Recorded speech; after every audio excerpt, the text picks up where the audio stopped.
What up, Crypto Warriors? It's Sergeant Crypto back at it again. Today is Monday, May 25th, Memorial Day, 2020. Did a Murph today. If you don't know what a Murph is, it's a CrossFit WOD, workout of the day, where it consists of running 1 mile, doing 200 or 100 pull-ups, 200 push-ups, 300 squats, and run 1 mile again, all back-to-back for a time.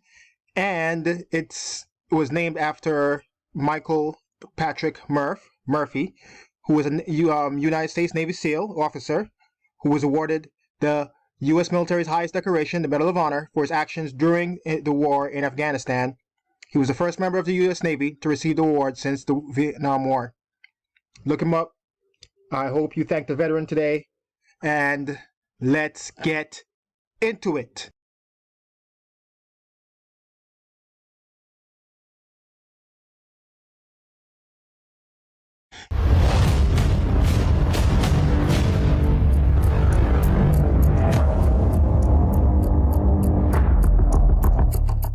U.S. sanctions against China. Tailwind for Bitcoin's bullish moves.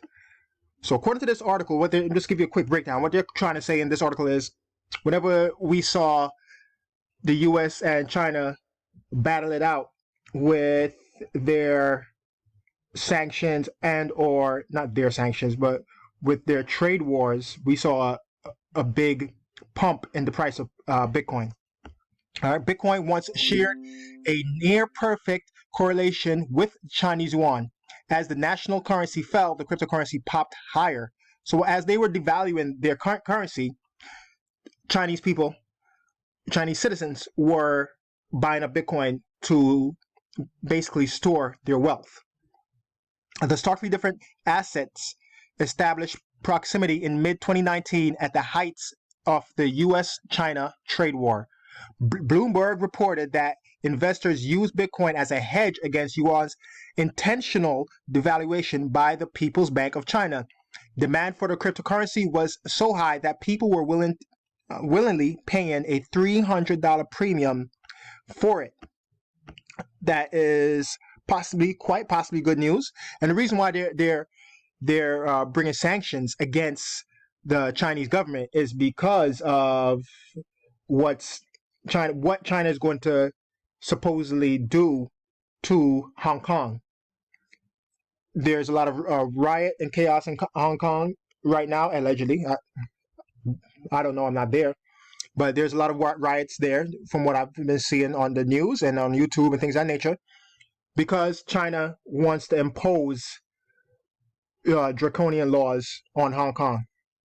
And the deal was, after the British gave Hong Kong back to China, they would allow Hong Kong to run autonomously until the year 2047, where they would bring it back fully under Chinese control.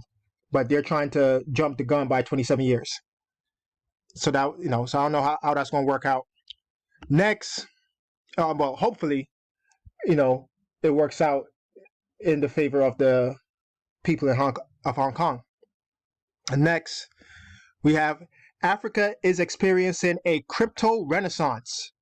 A recent report by Arcane Research and Luno found that Uganda, Nigeria, South Africa, Ghana, and Kenya are frequently among the top countries by Google searches for the word Bitcoin. One of, if not the most promising region for the adoption of cryptocurrencies. Emphasizing Africa's combination of low existing crypto adoption alongside an enormous domain possibility. So this is why we see organizations like IOHK forming partnerships with the government of Ethiopia and teaching women how to code. And this is also why we see Akon, the Grammy Award winning singer / rapper, that he's doing great things on the continent of Africa. And he has a blockchain city being built out in the country of Senegal. And, being in the continent is like being in China 20, 30 years ago, in my opinion, of course. As always, do your own research. However, with that being said, let's go back to Akon for a second. Akon has brought electricity or light to over, I think now the number is over 10 million people on the continent of Africa in small villages. Something that these so-called first world countries and or these first world organizations like, I don't know, UNICEF or whatever, just whatever organization you could think of that you may have donated to in the past, they didn't get as much done as Akon has gotten done within the past 10 years on the continent of Africa. He's gotten more done in less time than in the last 50 years of so-called UN help. Just throwing that out there. As always, do your own research. Don't take my word for gospel. Don't take my word for it. Do your own research. Look it up. All right, so we have South Africa posts its second strongest weekly volume on peer-to-peer Bitcoin marketplace, local Bitcoins.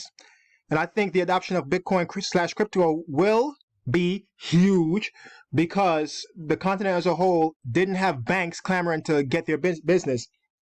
And as you know, the poorer you are, banks don't care about you. The poorer you are, they're not out there trying to help you open a bank account. And this is what we saw on the whole continent. They weren't going in there to help build infrastructure, to help bring these people out of poverty. All right, they didn't want their business. And a lot of these countries, a lot of these people on the continent, they went straight to the internet via the mobile phone. They didn't have the time to adopt, say, or the infrastructure to have personal computers at home, computers at work, and things of that nature. They didn't have the infrastructure. They didn't have the money to get it. But what they do have is the availability of cheap mobile phones, cheap smartphones. And they were able to go straight to the internet, straight on the mobile phone, and they were using payment apps. And this is why I think it will be easier for them to adopt crypto and Bitcoin. All right, and just like how we saw it in China, where the Chinese population were used to using, what are those things? QR codes. I should be reading my notes here. QR codes from the early 2000s, and this is why it was easier for them to adopt crypto and digital currencies than, say, we here in the Western world, where we're used to having, a lot of our paper currency using debit and credit cards and things of that nature. In China, they didn't have debit and credit cards. They went straight from paper money straight to QR codes and mobile payments. Same thing on the continent of Africa. They went straight from cash or doing barter and trade to using mobile payment systems and mobile payment apps to facilitate those barter and trades. So this is why I think it'll be easier for them to adopt cryptocurrencies and adopt Bitcoin. And as we can see from this research, and again, these will be linked in the comment section below, or in the description below, I'm sorry. These articles will be linked where you could come here and read it and see that, according to this research, there's huge volumes of huge search for the term Bitcoin, huge volumes of Bitcoin trading in different countries on the continent of Africa.